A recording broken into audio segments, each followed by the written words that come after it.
All right, find the following ratios. So we're going to find these without a calculator because that allows us to give exact answers as well. So exact answers means that so exact answers or exact values means we leave our answer as fractions, possibly radicals, or both.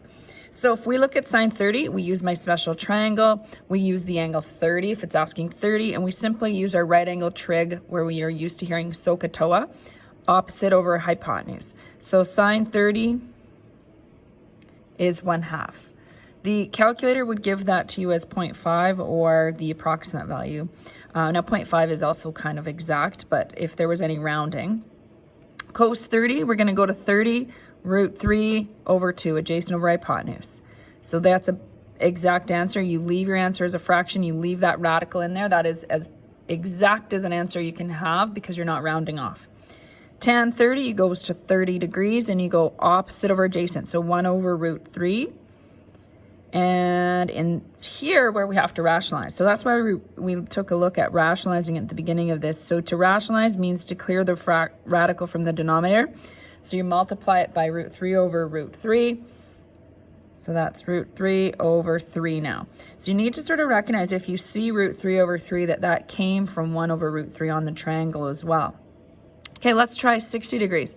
If we look at 60 degrees, that is opposite over hypotenuse, root 3 over 2. Cos of 60, so adjacent over hypotenuse, is 1/2.